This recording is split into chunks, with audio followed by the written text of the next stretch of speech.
నిమిషాలకు చెప్పకుండానే ముహూర్తాన్ని ఫిక్స్ చేసి పాకిస్తాన్ ప్రేరేపిత ఉగ్రవాదులను మనం చంపేశాం. దీంతో యావత్ జాతి కూడా సంబరాలు చేసుకుంటుంది. ఒక వార్తను సగర్వంగా ఆర్టీవీ స్టూడియో నుంచి మనం చెబుతున్నాం.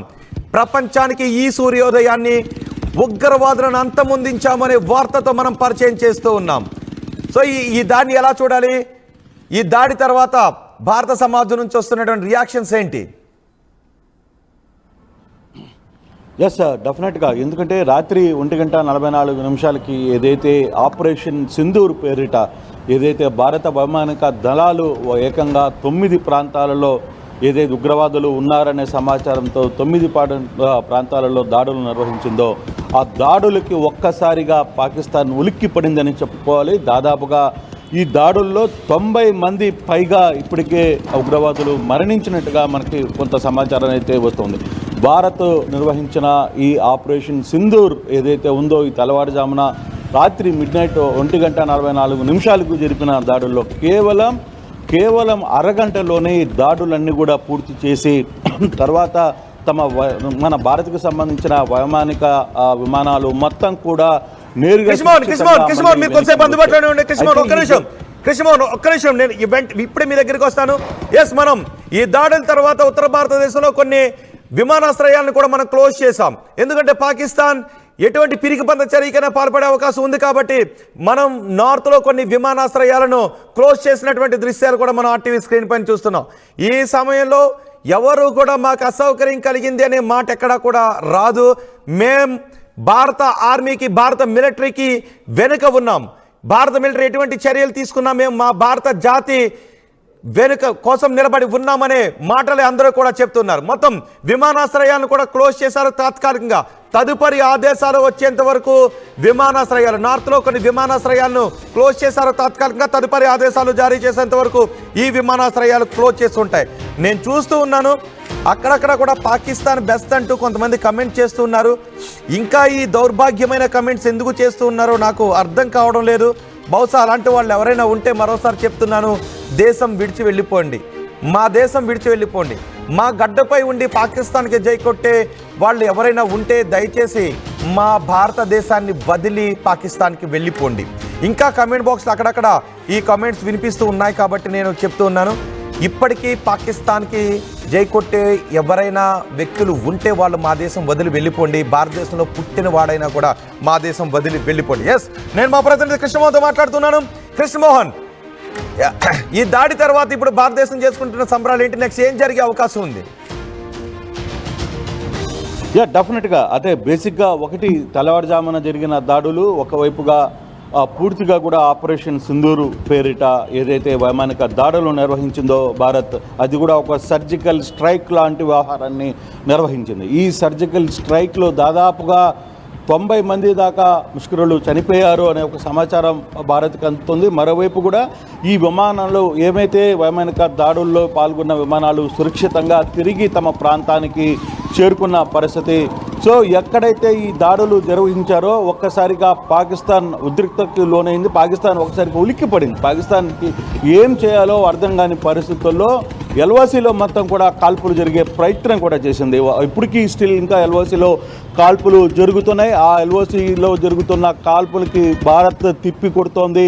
పెద్ద ఎత్తున కూడా కొంత కాల్పులు అయితే జరుగుతున్న పరిస్థితి. అయితే భారత ప్రభుత్వం కొంత అప్రమత్తంలో కూడా ఉంది. ఎందుకంటే తెల్లవారుజామున జరిగిన ఈ స్ట్రైక్ ఏదైతే ఆపరేషన్ సింధూర్ జరిగిందో దాని తర్వాత కూడా ఎక్కడైనా పాకిస్తాన్ కొన్ని విధ్వంసక చర్యలు ఇండియా మీద చేసే పరిస్థితి ఉంది అని ఒక సమాచారాన్ని ఇంటెలిజెన్స్ ముందుగానే గ్రహించడంతో సో కొన్ని విమానాశ్రయాలను కూడా ఎయిర్పోర్ట్లను కూడా కొంత అలర్ట్ చేశారు. కొంత పాకిస్తాన్లోని పంజాబ్లోని అమృత్సర్ ఎయిర్పోర్ట్ను కూడా క్లోజ్ చేయమని చెప్పి తెల్లవారుజామునే చెప్పిన నేపథ్యంలో చాలా వరకు కూడా ఎయిర్పోర్ట్లని అంటే నార్త్ ఇండియాలో ఉన్న చాలామంది ఎయిర్పోర్ట్లని ఎక్కడికక్కడ కొంత అప్రమత్తం చేస్తున్నారు. ఆ ఎయిర్పోర్ట్స్ని కూడా క్లోజ్ చేస్తున్నారు. ఎవరైనా ఈ సమయంలో ఎక్కడికైనా బయటికి వెళ్ళాలి, లేదు తమ ప్రయాణాలని రద్దు చేసుకునే దానికి కూడా ప్రభుత్వానికి సహకరించండి అని చెప్పి ప్రభుత్వం కూడా కొడుతుంది. డెఫినెట్గా ఈ వ్యవహారంలో ప్రజలు కూడా భారత్ చేపట్టిన ఈ వార్ ఆల్మోస్ట్ ఆల్ స్టార్ట్ అయిందనే చెప్పుకోవాలి. రాత్రి 1:44 రేపు ఎల్లుండా అనుకుంటా ఉన్న నేపథ్యంలోనే ఒక్కసారిగా ఎవరికి అంతు చిక్కని సమయంలో భారత్ వైమానిక దళాలు ఇమీడియట్గా దాడి చేసిన పరిస్థితుల్లో ఎక్కడికక్కడ పూర్తిగా కూడా పాకిస్తాన్ ఏం చేయాలో అర్థం కాని పరిస్థితుల్లోకి వెళ్ళిపోయింది. అయితే పాకిస్తాన్ మాత్రం ఇంకా పిచ్చి ప్రలాపనలు చేస్తూనే ఉంది. భారత్ కావాలనే మా మీద ఎక్కడ ఉగ్రవాదులు లేని ప్రాంతాల్లోనే కావాలనే వాళ్ళు దాడులు నిర్వహించారు. మేము కూడా ఈ దాడులను తిప్పికొడతాం, తగిన రీతిలో భారత్కి కూడా బుద్ధి చెప్తామని చెప్పి ప్రధానమంత్రి ఇప్పుడే ఒక మాట మాట్లాడారు. కానీ ఏం జరిగినా కూడా భారత్ మీద దాడి చేసేంత సీన్ మాత్రం ఖచ్చితంగా పాకిస్తాన్కి లేదు అనేది మనం చాలా స్పష్టంగా చెప్పుకోవాలి. ఇప్పటికీ చాలా వరకు కూడా అన్ని విమానాశ్రయాల్లో కావచ్చు, ఇతర ప్రాంతాల్లో ప్రభుత్వం అయితే ఎక్కడెక్కడ అప్రమత్తం చేసిందని చెప్పాలి. మనం కానీ చూసుకుంటే చాలా ప్రాంతాల్లో, పాత బస్తీ లాంటి ప్రాంతాల్లో కూడా రాత్రి జరిగిన వైమానిక దాడులు, ఆపరేషన్ సింధూర్కి మద్దతు తెలుపుతూ చాలామంది కూడా ముస్లిం సోదరులందరూ కూడా జెండాలు చేత పట్టుకొని బయటకు వచ్చి తమ ఆనందాన్ని పాకిస్తాన్ మీద జరిగిన దాడికి మద్దతుగా మేము భారత్కి మద్దతుగా ఉంటామని చెప్పి చెప్తూ వస్తున్న పరిస్థితి కూడా మనం చూడొచ్చు. రాజాసింగ్ లాంటి వ్యక్తులు కావచ్చు, లేకపోతే చాలా ప్రాంతాల్లో ఇక్కడ మొత్తం కేవలం ఒక హైదరాబాదే కాదు, యావత్ భారత్ కూడా ఈరోజు తెల్లవారుజామున జరిగిన ఆపరేషన్ సింధూర్కి మద్దతుగా చాలామంది జెండాలు చేతి పట్టుకొని బయటకు వస్తున్న పరిస్థితిని మనం చూస్తున్నాం రోహిత్. కానీ ఇది ఇంతటితో అయ్యేది కాదు.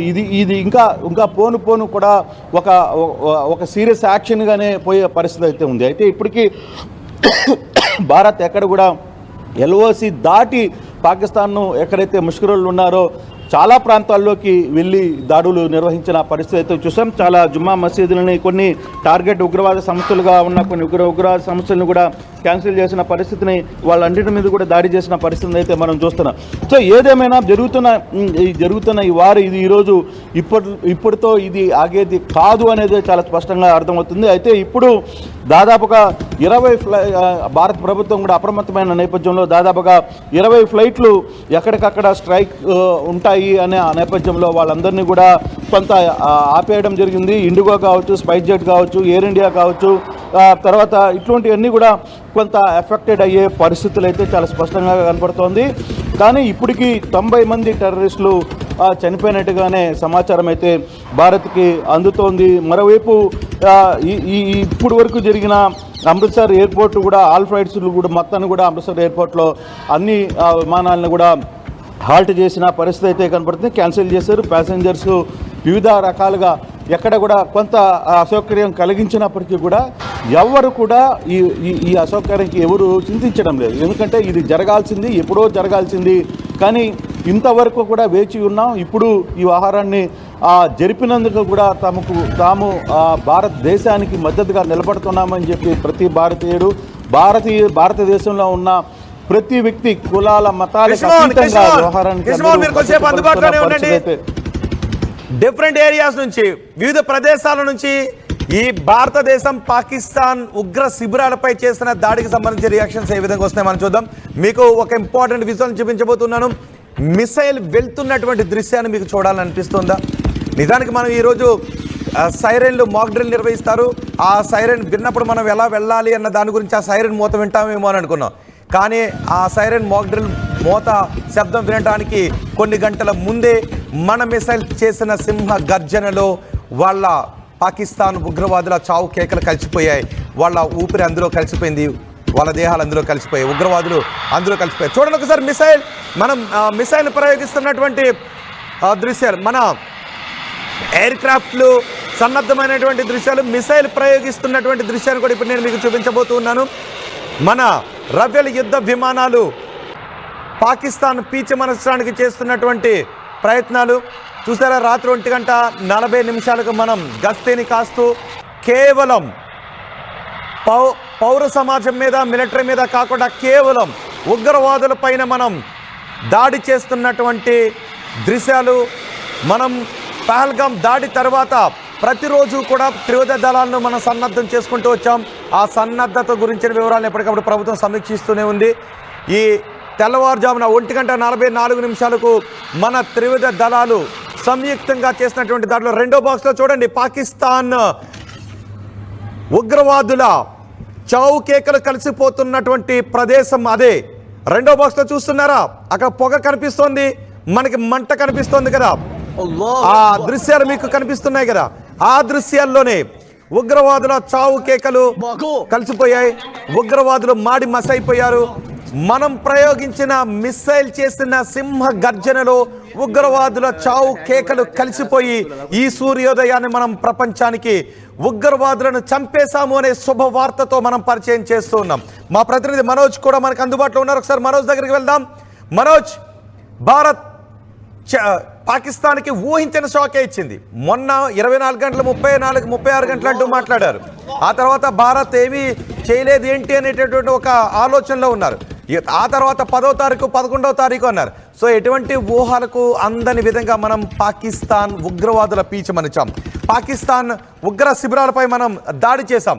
సో ఈ దాడి తర్వాత భారతదేశంలో ఎక్కడెక్కడ నుంచి ఎటువంటి రియాక్షన్స్ వస్తున్నాయి అంటే ఈ సూర్యోదయాన్ని మనం ప్రపంచానికి ఉగ్రవాదులను చంపేశామనే వార్తతో మనం పరిచయం చేశాం. సో ఆ వార్త విన్న తర్వాత భారత ప్రజల రియాక్షన్స్ ఏంటి?